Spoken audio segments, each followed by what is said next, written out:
Alright, magandang gabi po sa inyong lahat mga kababayan. Batang Maynila to. Pag-usapan natin itong nasa ating screen.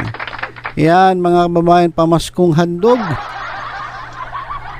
Mga ano po ito, groceries. Yan, merong spaghetti, pasta, meron din Del Monte pineapple juice, Oreo, Spam at mga dilata. Yan mga kababayan. At ito may nakita akong ano dito, picture. Ito mga kababayan ay picture ng pamilya ni Tony Gonzaga. O yan kasi nga nakikita nyo, yung mga dilatang iyan at mga groceries. Yan po ang laman mga kababayan ng bag o paper bag na may nakasulat na Tony Talks. Ito mga kababayan, papakita ko sa inyo. O yan po yung yung bag na pinaglagyan ng groceries. Ito kasi mga kababayan ay Christmas giveaways ni Tony Gonzaga sa mga press. Kaya lang, ilan sa mga press na imbis na pasalamatan si Tony Gonzaga, pinagtawanan. Grabe no? Iba nabigyan pero ang ginawa ng ilang netizen pinagtawanan. Pinagtawanan ng isang netizen ang Christmas giveaways ng host actress na si Tony Gonzaga para sa press. Dito po sa Twitter, yung ngayon X na po yan, pinost ng netizen ang larawan ng paper bag ng Tony Talks ni Tony at ang mga laman nito na canned goods. Ito mga kababayan, yan. At meron ding mga cookies at ingredients ng spaghetti at fruit salad. Ayan po kasi ang giveaways ni Tony Gonzaga dun sa mga press. At ipinost ito ng isang netizen at ang kanyang caption ay The Who ang namigay ng dilata sa press. Buhahahaha. Loko rin to. Loko rin to. Hindi naman pinalampas ng fans at non-fans si Tony ang pagbibiter ng nag-post. Sabi nila, di ba gano'n naman talaga kasi kapag magpapasko? So anong nakakatawa? Mas nakakatawa na tinanggap mo tas ganyan ibabalik mo sa taong nagbigay. Tinanggap mo tapos magbash ka? Ang grateful ka naman. Kung ayaw mo, ibigay mo sa iba. Ayan yung mga ilan sa mga sa mga naging sagot dun sa post ng netizen. Mga dilata nga na binigay pero di naman putyo-putyo. Anong putyo-putyo? Ano pong putyo-putyo? Paki-comment nga anong putyo-putyo. Hindi ko po alam tong putyo-putyo. Baka naman pipitsugin. Paki-correct nga po ako. Ang mahal kaya ng Spam at Pure Foods corned beef.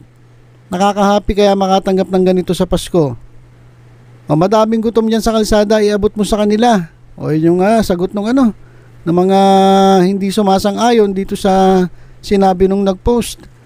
Anong masama dito? Pwede bang maging thankful na lang? Ang daming company dyan, walang Christmas basket. Kung yan pinamigay, be grateful. Masarap makatanggap ng gift, maliit man o malaki. Ayan naman yung sabi ng ang ilan sa mga hindi sumang-ayon dito sa Tulongges na to. At maging si Rendon Labading mga kababayan, ito Mepal na naman, meron din siyang post, meron siyang reply o comment dito sa nag-post. Sabi ni Rendon Labading, grabe talaga mga Pinoy, binigyan na nga nagreklamo pa. Tama naman si Rendon. Minsan may tama to Diba? Dapat maliit man o malaki. Kung ibinigay sa'yo yan, dapat ipagpasalamat mo. Buti nga nabigyan ka pa. Iba hindi nagkakaroon ng pagkakataon para mabigyan. At biroy mo, may picture pa. May souvenir picture ka pa ni Tony Gonzaga. At yung kanyang asawa na si Direk Paul Soriano. Saan ka pa? Pasalamat ka nga at nabigyan ka pa. Biroy mo, personalized. May picture. Sa dami ng naghihirap at nagugutom ngayon, isang malaking biyaya na makatanggap ng ganyan lalo ngayon at magpapasko. Be grateful sa lahat ng bagay na matatanggap mo, maliit man o malaki. Ano binasa ko na to? Pasalamatan ng blessing na dumarating, malaki man o maliit. Ang mahalaga, bukal sa puso ang pamimigay. Ang kabutihan ng puso ay di nakukuha sa ganda at halaga ng regalong ibibigay sa iyo. Appreciate it, it's a blessing. Agree po ako doon sa sinabi ng isa nating kababayan. Anong nakakatawa sa binigay ni Miss Tony? Dapat pasalamat na lang eh. Miss Tony, sa akin pa yan napunta, sobrang tuwang-tuwa na po ako niyan. Feeling blessed pag nabigyan. Tony Talks, wow naman ang generous ni Idol. Kung ayaw nila, bukas na bukas ang palad namin. Merry Christmas po. Kahit sambalot na biskwit lang ang ibibigay sa akin, ipapasalamat ko na ng todo. Ay libre eh. Importante bukal sa puso ang pagbibigay. Maliit man o malaki, kaunti man o marami, magpasalamat na lang po tayo dahil blessing po yan galing sa Diyos. Marunong tayo makontento at maka-appreciate. So, ito mga kababayan, itong post na itong tulonggis na ito, pinagtawanan pa itong pinamigay ni Tony. Sa totoo lang dapat, maliit man, malaki, marami, konti, dapat kung binigyan ka, pagpasalamat mo na lang yan. Salamat ka sa Diyos kasi alam mo, yung iba hindi nabibigyan ng pagkakataon na makatanggap. Dito sa tulonggis na to. Ay, naku, magbago ka na. 2024 na. At ito naman mga kababayan. Ito po yung yung lumabas na TV ratings noong December 6, 2023. At ayon sa Kapatid Insider, etong araw EAT ng TVJ sa TV5, panalo na sa IPO, panalo pa sa TV ratings. Kaya congrats sa mga legit Dabarkads. Kaya dito na tayo sa legit na Dabarkads. Pagtanghalian ang legit na Eat Bulaga. It's unanimous. Panalo ang legit at original as of December 6, 2023, Wednesday, based sa legit na AGB Nielsen Nutam Survey. Nakakuha ng convincing 5.0 ang Eat Bulaga ng TV5 laban sa katapat nitong programa sa GMA7 na tape produced na nakakuha ng 3.8%. At ang It's Showtime na natiling nasa number 3 spot na may 2.8%. Patunay lang na ang katotohanan ng laging mananaig.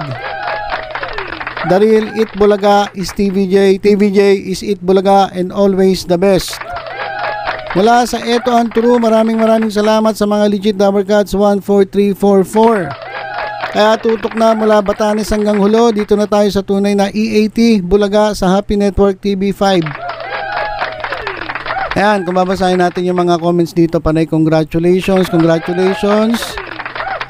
Ayan mga kababayan. Kaya naman ako delikado na naman dito si Paulo Contit.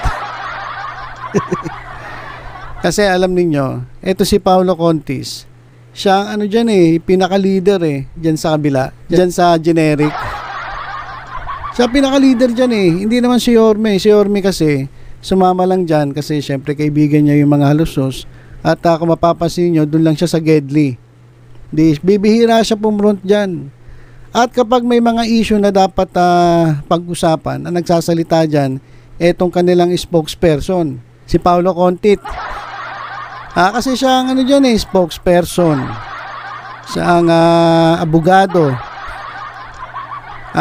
Basta siya ang tagasalo ng bashing.